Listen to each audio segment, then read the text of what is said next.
It's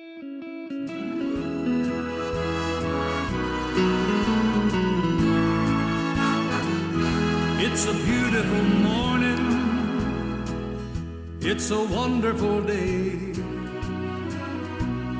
walking with Jesus every step of the way.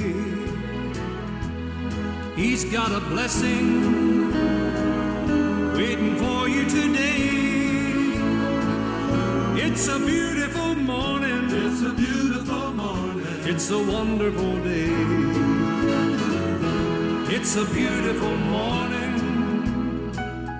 it's a wonderful day.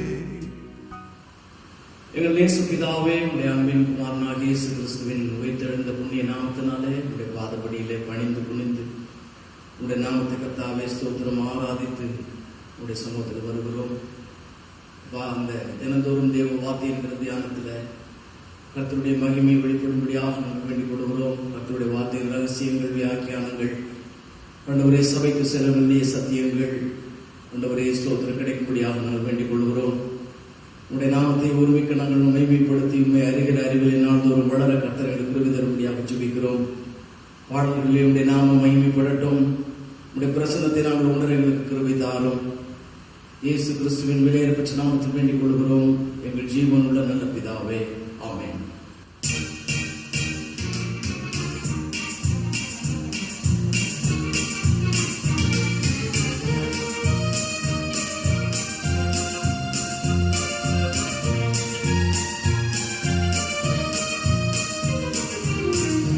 என்னை உண்டாக்கின என் தேவாதி தேவன் அவர் தூங்குவதும் இல்லை, உறங்குவதும் இல்லை. என்னை உண்டாக்கின என் தேவாதி தேவன் அவர் தூங்குவதும் இல்லை, உறங்குவதும் இல்லை.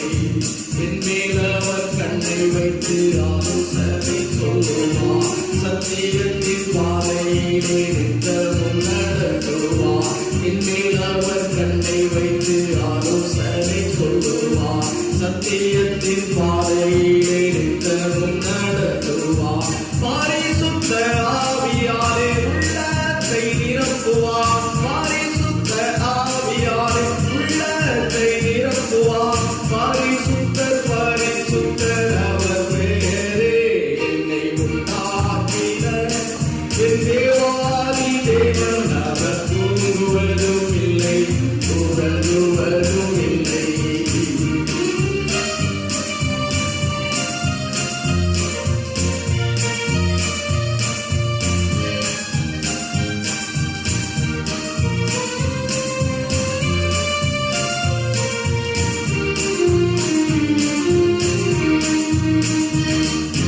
பலவீன நாட்களிலே பலன் தந்து தாங்குவார், பலவித சோதனையில் ஜெயம் நமக்களிப்பார். பலவீன நாட்களிலே பலன் தந்து தாங்குவார், பலவித சோதனையில் ஜெயம் நமக்களிப்பார்.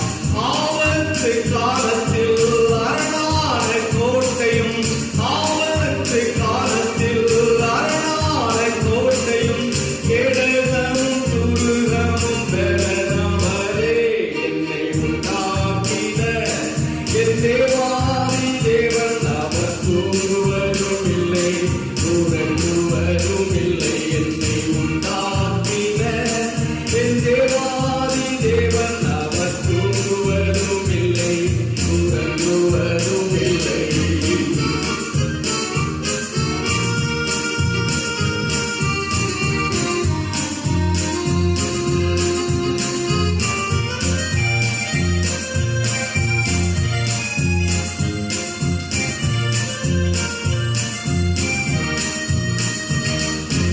ஆவியான தேவனுக்கு ரூபம் ஒன்றும் இல்லை, ரூபம் இல்லை. ஆவையாசோ ரூபம் ஒன்றும் இல்லை.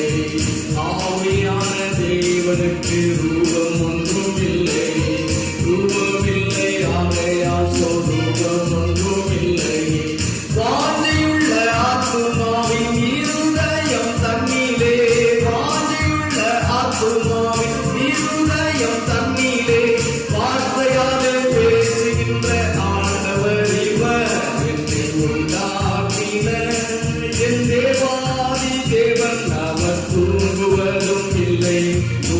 உறங்குவதும் இல்லை. என்னை உண்டாக்கின என் தேவாதி தேவன் அவர் தூங்குவதும் இல்லை, உறங்குவதும் இல்லை. பலவீன நாட்களிலே பலன் தந்து தாங்குவார், பலவித சோதனையில் ஜெயம் நமக்களிப்பார். பலவீன நாட்களிலே பலன் தந்து தாங்குவார், பலவித சோதனையில் ஜெயம் நமக்களிப்பார். ஆபத்து காலத்தில் அரணான கோட்டையும் கேடகமும் புதுகமும் தரவரே. என்னை உண்டாக்கின என் தேவாதி தேவன் அவர் தூங்குவதும் இல்லை, உறங்குவதும் இல்லை. நம்மை உண்டாக்கின நம் தேவாதி தேவன் அவர் தூங்குவதும் இல்லை, உறங்குவதும் இல்லை. நம்மிலே நம்முடைய கண்களை வைத்து விழித்திருக்கிற தேவனாகிய கர்த்தர் நம்முடைய மதில்கள் எல்லாம், நம்முடைய வாசல்கள் எல்லாம் அவருடைய கண்ணின் முன்னாக இருக்கிறது, அவர் கண்களின் முன்பாக இருக்கிறது. அருமையான தேவ பிள்ளையே, கர்த்தர் நம்மிலே கண்ணோக்கமாக இருக்கிற கர்த்தர்.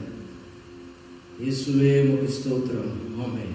தினந்தோறும் தேவ வார்த்தை தியானத்திற்கு உங்களை அன்போடு வரவேற்கிறோம். கர்த்தராகிய இயேசு கிறிஸ்துவின் நாமத்தினாலே உங்களுக்கு பரிசுத்த ஆதி திருச்சபையிலிருந்து வாழ்த்துதல்களை தெரிவிக்கிறோம். நாம் கிருபை என்பதை குறித்து தியானித்து வருகிறோம்.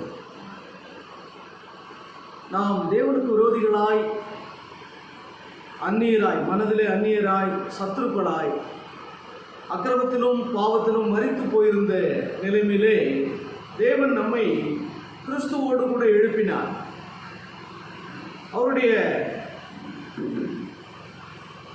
பேரன்பு, அவருடைய இரக்கம் நம்மை பாவத்தினுடைய அடிமைத்தனத்திலிருந்து விடுதலையாக்கி ரட்சிப்பு என்கிற அந்த பாவ மன்னிப்பு ஆகிய மீட்பின் நிலைமைக்குள்ளாக நம்மை கொண்டு வந்தது. பாவ மன்னிப்பு என்கிற நிச்சயத்தை நாம் பெற்ற பின்பு அது இலவசமாய் தேவன் நமக்கு பாராட்டின பெரிதான அன்பு. நாம் தேவனுடைய பிள்ளைகள் என்று அழைக்கப்படுவதற்கு நமக்கு கொடுக்கப்பட்ட அந்த விலையின பெற்ற மீட்பு. கிறிஸ்துவுக்குள் தேவன் நம்மை தெரிந்து கொண்டார். கிறிஸ்துவுக்குள்ளாக நம்மை பார்த்து நாம் தேவனுடைய நீதிகளாகும் பொருட்டு பாவமறியாத அவரை பாவமாக்கினார் என்றெல்லாம் நாம் தியானித்தோம். ஆக மீட்பு, ரட்சிப்பு, பாவ மன்னிப்பு இலவசமானது. ஆனால் அதற்கு தேவன் கொடுத்த விலைக்கிரயம் மிகவும் அதிகம். மீட்கப்பட்ட பின்பு தேவன் நமக்கு கிருபை அளிக்கிறார். ஏன் கிருபை அளிக்கிறார்? எதற்காக அந்த கிருபை அளிக்கப்படுகிறது?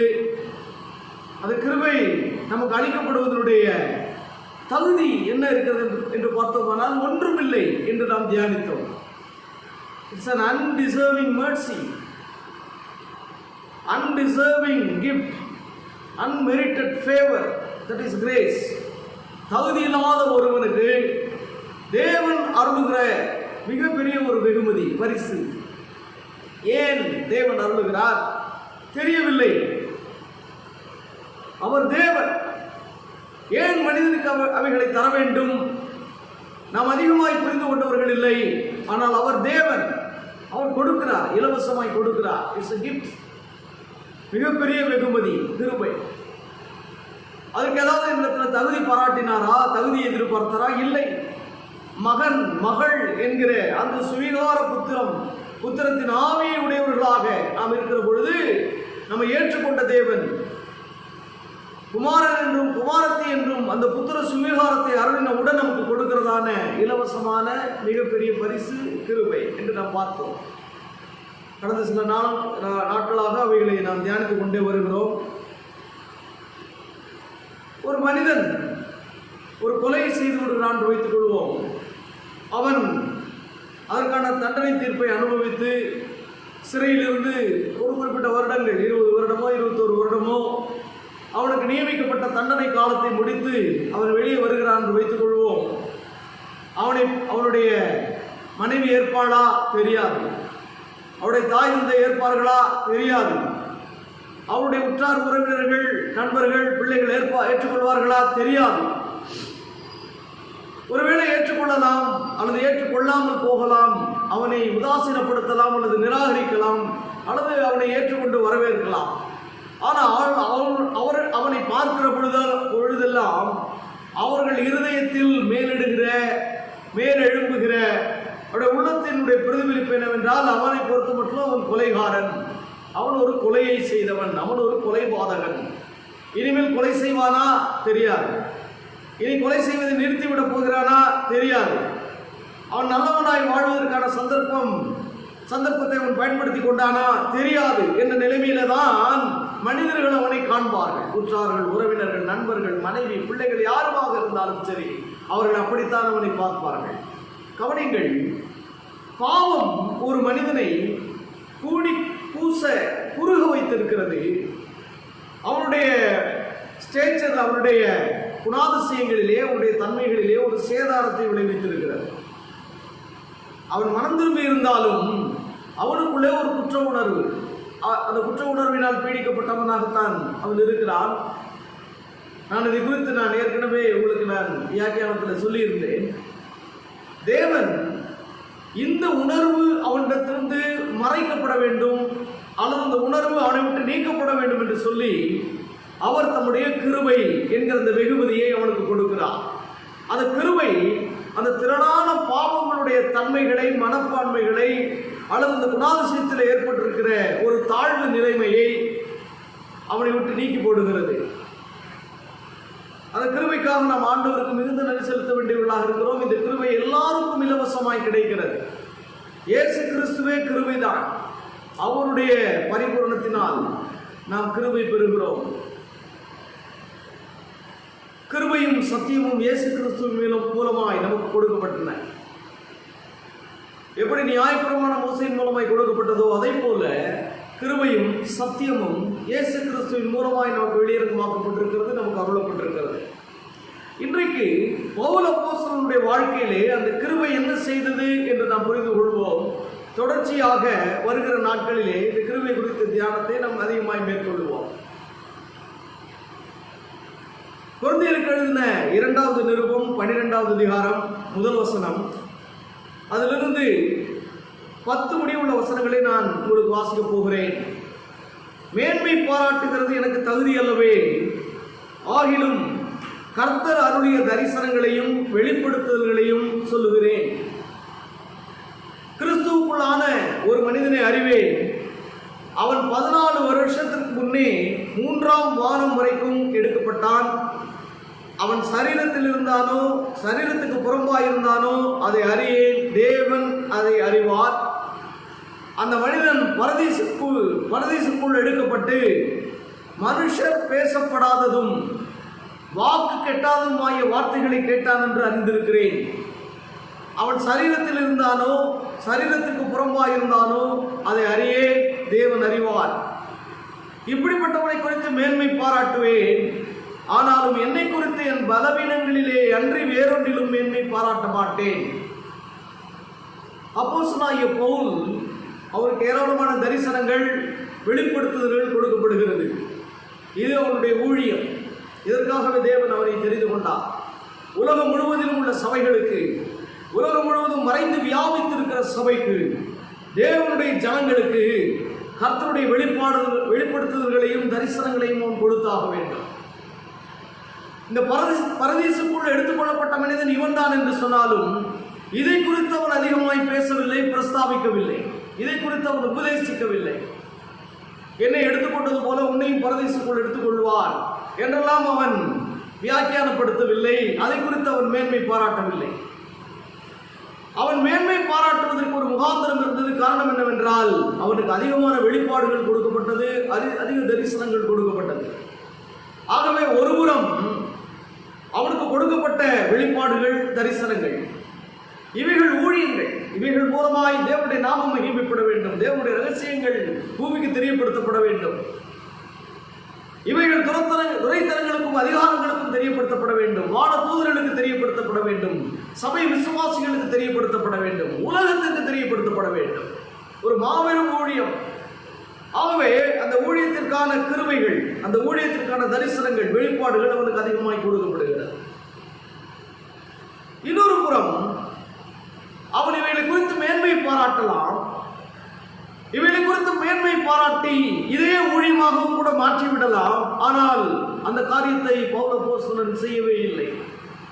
பரதீசுக்குள் எடுத்துக்கொள்ளப்பட்டதையே அவன் மேன்மையாக வெளியரங்கமாக தான் எடுத்துக்கொள்ளப்பட்டேன் என்று சொல்லவில்லை. நான் வாசிக்கிற பொழுது புலனாகிறது இவன் தான் அது என்று சொல்லி அதை குறித்து கூட தன்னை முன்னிலைப்படுத்தாமல், தன்னை வியாக்கியானப்படுத்தாமல், தன்னுடைய காரியங்களை குறித்து அவன் பேசிக் கொண்டிராமல் தேவன் என்ன செய்ய விரும்புகிறார் என்கிற காரியங்களை குறித்து மேன்மை பாராட்டுகிறான்.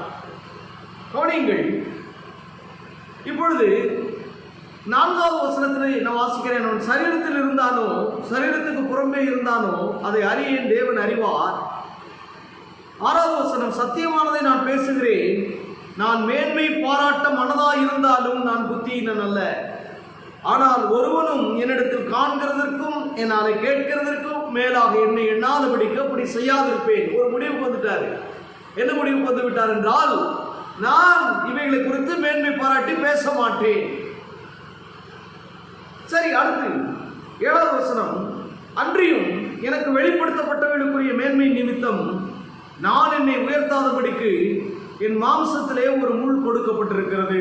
இதை குறித்து ஏராளமான பிரசங்கங்களை நாம் கேட்டிருக்கிறோம்.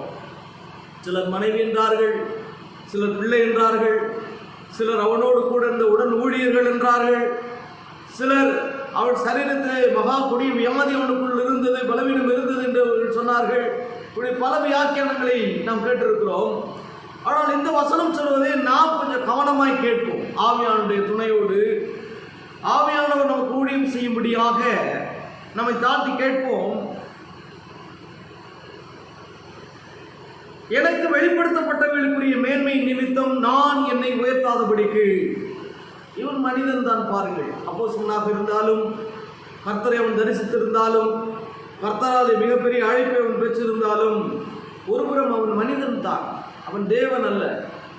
ஆகவே இப்படிப்பட்ட தரிசனங்கள், இப்படிப்பட்ட வெளிப்பாடுகள் அவனுடைய மனதிலே தன்னைத்தானே அவன் உயர்த்தி கொள்ளாதபடிக்கு அங்கே மாம்சத்திலே ஒரு முள் கொடுக்கப்பட்டிருக்கிறது என்று வேதம் சொல்லுகிறது. அவன் சொல்லுகிறார், எனக்கு மாம்சத்திலே ஒரு முள் கொடுக்கப்பட்டிருக்கிறது. Maybe it is own body, it is his own body. We do not know that. We do not know that for sure. நிச்சயமாக நாம் சொல்ல முடியாது. ஆனால் ஓரளவு புரிந்து கொள்ள முடியுது, கிரகித்துக் கொள்ள முடிகிறது. அவருடைய சரீரத்திலே ஒரு ஆரோக்கியம், ஒரு பலவீனம் அல்லது ஒரு வியாதி அல்லது அவனை துன்புறுத்தக்கூடிய ஒரு காரியம் அங்கே அவனுக்கு அது பெர்சிஸ்டன்டாக தொடர்ந்து அவனுக்குள்ளே இருந்து கொண்டே இருந்தது. பாருங்கள், மனிதர் பேசுகிற பலவீனத்தின் நிமித்தமாய் நாம் பேசலாம். அதே மாதிரி அவன் பேசுகிறான் பாருங்கள். உடனடியாக இதை கர்த்தரிடத்திலே ஜெபத்திலே கொண்டு போகிறான். வாசிங்கள் அடுத்த வசனத்திலே,